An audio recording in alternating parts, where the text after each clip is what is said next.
I'm Patrick Cruickshank, CEO and Director of Mile Metals, traded on the Canadian Stock Exchange under symbol NINE.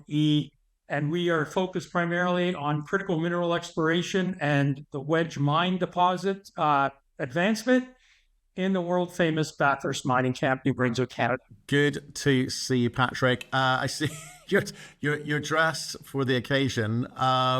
Maybe not this occasion, you and me speaking. The Canada playing tonight by any chance? They are. They're playing in an hour and 45 minutes. So I'm trying to give them as much good luck as possible in this World Cup. Okay, good. I better keep it short and snapping to the point. Right, you've put out some press releases since we last spoke, and I think what I want to try and understand is you're using this phrase, visual mineralization, in headlines. That typically doesn't really mean too much. Why would you put out a phrase like that? Why would you use a phrase like that? Well, because we have a minimum of 10,000 meter drill program, and these are pretty big intercepts, we decided our normal process is obviously we log, cut, measure, XRF, so we can use that as a tool to get it assayed and identified for the mineralization we can't see, like the gold and silver. But what we wanted to do was get some kind of summary to our shareholders and the public that state, hey, we had a really good intercept. The copper's visual. We showed some photos. Where it's being cut, it'll be rushed to the labs. And when it's, 234 meters and then 129 meters, they're significant. And we just wanted to kind of summarize it. We won't continue to do that, but we just want to let people know we are drilling successful holes. And we're quite surprised by the size of the intercept and hitting a new horizon deep in the hole that we didn't even know existed. So that was very exciting. Okay, fair. So you won't be using it kind of going forward, just a heads up. I think, people usually get excited about visible chalcopyrite, but when you compare this visual mineralization that you're talking about versus, assays historically at Wedge, is it a case of you think your team getting their eye in, or are they kind of calling this early? I want to be clear that nothing's being overstated. Part of our process, first thing we do after we log, measure, and photograph is we will take our XRF and we will go down every inch of that core. So we have a pretty good idea. We've proved in the past when we press released XRF assays, they were very, very close because the government's put us through their testing and certified us for it. And we go every inch at a time. So we're very close. We don't want to slow down the assay returns from the ALS Global Labs. So we also use it for the mineralization we can't see, like the silver and the gold and sometimes the lead zinc. So we know that there's mineralization along, and we just wanted to fast track this. I know people are anxious to get results. Yeah. So, okay. The interval is big, 234 meters. I get it. Is this actually sulfide? Can you confirm that at this point? Because the numbers sound great, but how do you know it's not like disseminated pyrite, for instance? Well, a pyrite won't show up on the XRF gun. Like for example, you'll get a 7% copper or a 2% copper, and it'll give you a silver number, but we don't accept it because it's not calibrated for silver and gold. But it will give us very accurate on the lead zinc. So we have an idea, pretty close idea of what the overall width is going to do, and then we can actually calculate that. But we use it also to flag the entire zone and get it cut for assays. And we are sending in 234 meters on hole number 2. And we're sending in 130 meters on hole number 1. That is mineralized. There will be pyrite in there because you do get that in the VMS system, but usually it carries with other minerals, and the pyrite does not show up on the XRF scanner. Okay, fair.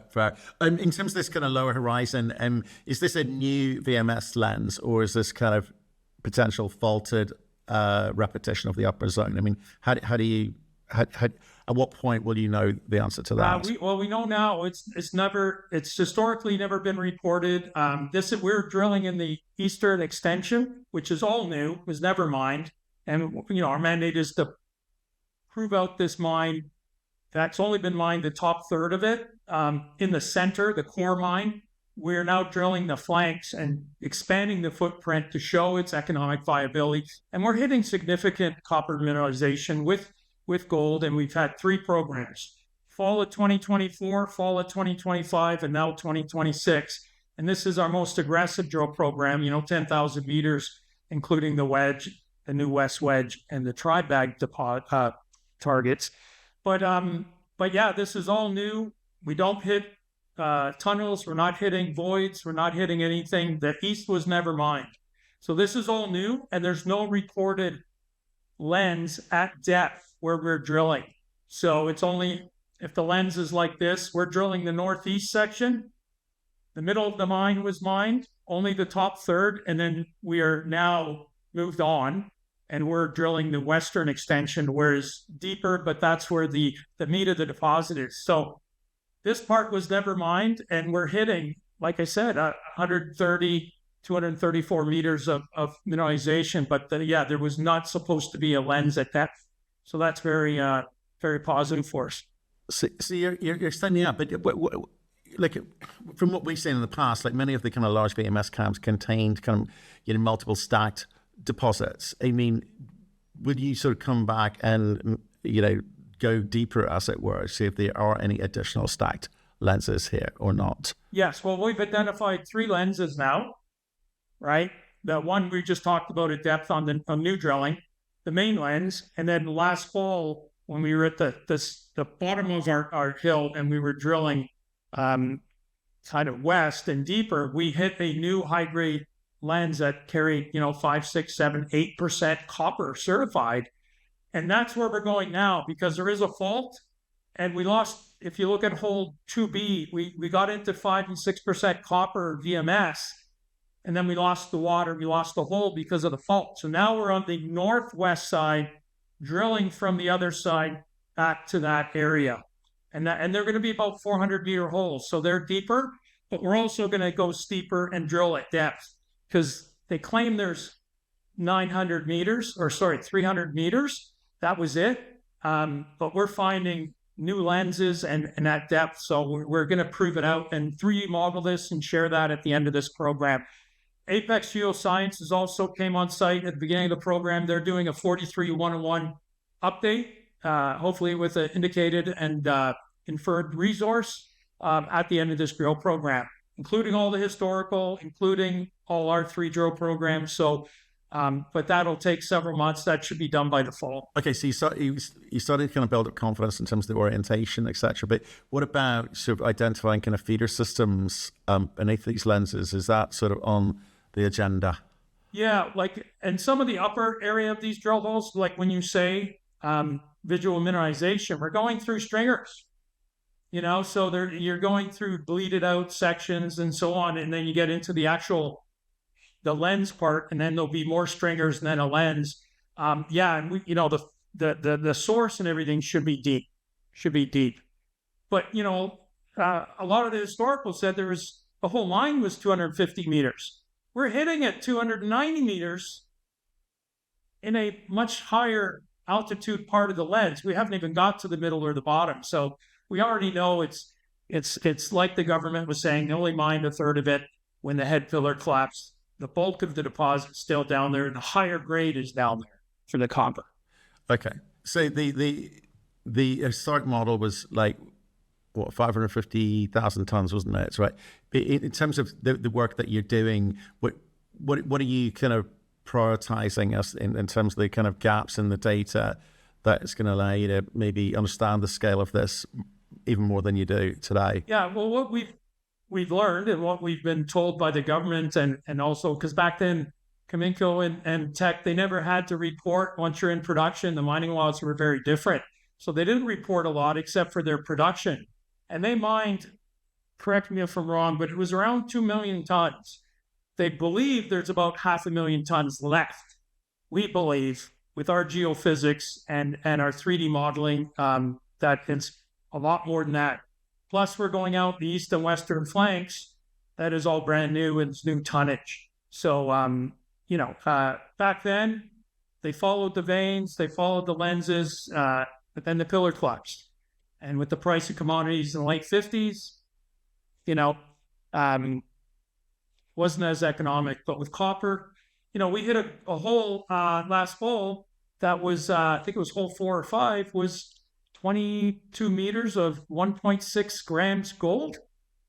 So it's a very unique lens. It's not just, each lens is different. There's a lead zinc rich lens, a very high grade copper lens, but then there's these burps of high grade silver and high grade gold over significant widths. So it's more of a polymetallic, but it continues to surprise us. But with Mike and our technical advisory team, we are going to be 3D modeling this, and we'll really attack the deeper zones and try to find from the west side and go down and try and find how deep this really is. Yeah, yes, it's kind of interesting. So understand, which of the zones kind of end up, carrying the kind of the better copper grades or better gold grades, etc. Yeah, see, polymetallics are a whole bunch of fun to mine. That is the most western entirely. lens. Yeah. Yeah. Okay. So obviously it's all about the kind of contained metal value that you're getting out of the ground that you're getting after. Are you seeing anything else other than the kind of copper, gold, zinc, silver, lead? Is any antimony? Yeah, I mean, we're seeing antimony as well. Yeah. Okay. Which is interesting because every VMS deposit's a bit unique, right? They're not standard, and our 9 Mile Brook lens has a lot of high grade indium. So for flat panel TVs, so it's a little unique, and that's where when you're doing greenfields exploration, like on our California lake and so on, when you start finding field boulders and trenching, and you find characteristics after you assay, and that's why we always do 37 elements. We do the whole bandwidth. That's why we don't do the photon, assays, because it doesn't do it all. It's really for silver, gold. It's not really for the VMS, and we want all 37 elements as well, right? We need to know for the milling process and the metallurgy for going direct to smelter. So, we don't use that process at all. We want the full spectrum assay. So, but it continues to surprise us. It really does. And these are phenomenal widths, and there's a lot of life left in this deposit. When you look at something like parametallic, you've obviously kind of helped, I guess, people understand the potential value of a polymetallic here in the North American market. Are there sort of learnings from the way that they've gone about it? Obviously, their market cap and the share prices, dramatically increased over the past couple of years in terms of what scale they're showing, what grade they're showing. You're comparable in many ways. I mean, but what do you take away from the way that they've approached the market? Yeah, I mean, a lot of the other polymetallic deposits, from my understanding, they're independent, right? VMS do work in clusters. So you find deposits in the shadows of other deposits. So that's why we've targeted, after doing 2 years of very expensive geophysics, the Wedge mine. You got Canoe Landing Lake mine. You got the same footprint from our algorithms for the West Wedge and the TriBag, and that's in the VMS horizon for the Wedge project. So we're very optimistic that we will have success there, because we do have VMS up high in the system, and it's never been drilled. So that's where we're going right after that, with the second rig that we just announced today, which comes the end of the first week of July. And then we'll have a third rig on site in September, and that's a track mount rig. So that's very easy to get in and go down some of these tighter access roads. But do you think that's what the market's looking for? At the moment, you're not kind of getting full value for the grade. You're not getting full value for the kind of the kind of what you've found today in terms of this lens structure and starting to understand it. Is it a case of it's only 10,000 meters? It's only been one drill so far. Do you think the second and third drill and getting some of these results back into market will sort of change your profile? Because it's clear the market doesn't quite understand it yet. Yeah, when you start getting the certified assay results and they see the size and scale of some of these programs, and obviously brand new, no historical drilling at the TriBag and West Wedge targets, and we have the track mount rig to go back to 9 Mile Brook, which Jim Walker has helped us tremendously on 9 Mile Brook, and same with Mike Dufresne. So we'll be circling back to that. The market's really only rewarding the drill bit. You know what I mean? Like, even though you got to do your prudent and fiduciary responsibility and do your geophysics and everything, it doesn't reward you. And we just find it very prudent. We have to do all that. And we did that for the last 2 years and had success. But now we're fully funded. And, you know, like last fall, we drilled that all on about $350,000 and had significant results. Now we don't need to raise money. Doesn't mean we won't let a strategic come in, obviously, but we don't need to raise money. And now we'll just we'll execute our program. We believe in our target definition, which was used and been very successful with obviously the Wedge, but also California East. We've proven over 3 years the algorithms and the reprocessing that EarthX does is accurate, and it pulls not just our targets, but it actually identified the whole camp. It identified every deposit and occurrence in the camp model with the strong conductor and the weak and the medium conductor axes that we use, and we've published our model on our project. So we're pretty confident. We just don't know the grade. You don't know the thickness and the widths, but we're pretty confident we're going to have some success. Okay. Well, look, we're following this one closely. Look forward to seeing when those assays come through. One more thing. What's the score tonight? Let's see. I say 3-1 Canada over Switzerland. Let's make that happen. See ya. Thanks, pal.